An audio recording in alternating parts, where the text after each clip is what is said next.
All right, here we go. 52 Studebaker, finally on the rack. It's been pieced together. It's been taken completely apart. This has got right-handed lug nuts on it, but it's got the original drum brakes. So I don't know if they put new studs on here. See how that says R? The driver's side on these is usually left-handed. As a matter of fact, it's a 58. It's got left-handed threads on it. So I think somebody updated these lug studs on the drums on the front and the back, because all of them are right-handed threads. That's a 5-hole pattern, so that lets you know that this was a V8 car. Probably had a 232, 252, 289 Studebaker engine. Actually cheated. It was a Cadillac. The engineer from Cadillac, moved to Studebaker and took all his prints with him.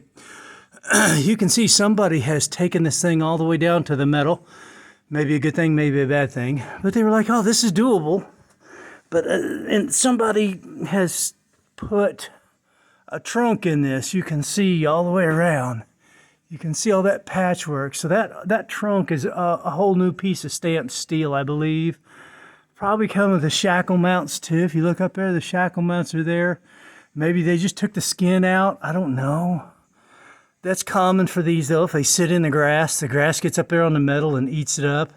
This is a fuel cell. This is not the original tank. If you look closely, there's the filler net. Goes right up into the trunk. So nobody can steal your gas unless you got a trunk key, I guess. And new fuel lines, new brake lines. The negative, the one spot, well, there's two, right there, rocker panels, right there, right here, and then they've patched along the sides. Shitty patch, but you got a piece of trim that goes over there. I don't know, I might knock that down with a grinder and fill it in a little better and then put the trim on. I don't know. 350 V8. Chevy, I don't know. It sounds strong. It sounds super healthy. I had a problem with my starter. That's a full-size starter. It had a full-size on here, and the ring gear was hammered ass, and the starter wouldn't start the car. It was raking the hell out of the teeth. So I put a new flex plate on it, and then I put a new starter on it, but it was like a mini starter, and it was just tweaking. The starter would do this whenever and then it would rake the teeth. I'm like, well, this is fucked up. So I put a full-size starter on it, and it cranked a couple times pretty good. And then it was hammered ass again. Oh, what the hell's going on? When I put that thing on and actually started it, I put it in gear, because that one wouldn't tweak. It'd probably take, more time for that one to twist, because it's like a truck starter. It's a heavy duty. I mean, as you can see, my shop's a mess. You can't walk around here without tripping over a Chevy starter. But I got rid of all the mini starters because they just don't turn over the race engines well. So I had that. I put it on, and it didn't tweak, and it didn't twist. And I put it in gear, and I had jack squat. I was like, well, we got a problem. We got a real problem. So we dropped the transmission down out of it, and we couldn't get the fucking torque converter off. It would not come off. My inclination was correct. I had suspected that the dude, whoever stabbed that torque converter wrong. He didn't get it all the way down into the gears. But fortunately, he did not tear up the input shaft. Everything looks okay. The splines look all right. Everything's okay. Our O-rings are still soft. Somebody's been through this transmission. That seal right there, that's your pump seal. That's new. And you go over here to the pump. You can't really see, but down inside of here, that's probably all tore up. It's a vane pump, so the frame's all probably hammered.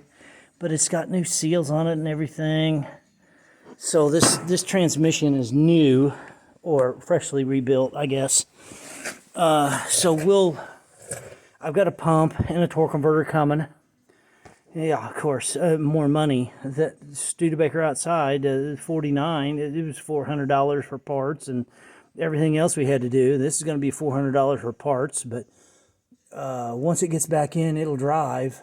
The thing I hate about it, though, when they changed this car, they had to cut it out because the Studebaker V8s, well, all the old cars, they had this channel here, and they had a motor mount here and a motor mount over here, and then two on the front. I just don't know that you can tell where the motor mounts were at, but you see shims here. They had a motor mount up in here somewhere. I don't know, that 58's got the same motor. They all had the same motor mounts, two up front and two in the rear. And they had to cut this channel out. And when they did, they left all these sharp corners. This car wants to kill you. Look at these corners. Just razor sharp, like needles. So if your arm's up in here messing around and the starter bumps or something, you rip your arm out of there, you go into the hospital for stitches. So that's going to get ground off. This is going to get ground off over here. That's actually common for a Studebaker. I mean, the plumbing looks janky because it's like, you know, oh, that's 4-inch pipe. Well, that's what they had on them. I mean, not that exact pipe, but it comes all the way back over here. Here's your heater core for a Studebaker. Doesn't have the heater core up in the dash like other cars. And then this right here, this has to get cut out just a little bit because of this bell housing bolt right here. When I try to put everything back together, I can't get a socket in there because it ends up back here. So I got to take a grinder and cut that out just a little bit. It's just a body seam. And then this, I hate this. They put a cover over here. I don't know what used to go there, but they just leave the screws. The self-tappers are left in there. So I got to get a grinder up in here and cut every single one of those things out because it's just, I don't want to cut my hand all to hell. This one's not even biting steel. But anyway, it's just, you know, we gauge every car by the level of fuck-uppery, but they did a lot of good things. See, the brakes have been completely gone through. It's got new tie rod ends, new shocks. I mean, it's actually a pretty legit piece of equipment here. I think I'm just gonna flat black the whole fucking thing, trim and all. I don't know about the mirror. I may have to go with a chrome mirror. That looks okay. But you see, there's no door pillar, and that's what makes it a two-door hardtop. If it had a pillar there, it'd be a two-door coupe. And the window back there, that back window, when you roll it down, it doesn't come down. It rolls down like that. So that's cool shit. I need to get that all back together. Again, there's no gas cap in there. So what do I do with that motherfucker? I guess I could tin over it and smooth it out and make the whole car sleek. I don't know. I haven't figured it out yet. But that's going to go quick. That'll go a lot quicker than this fucking transmission that somebody stabbed the torque converter on improperly.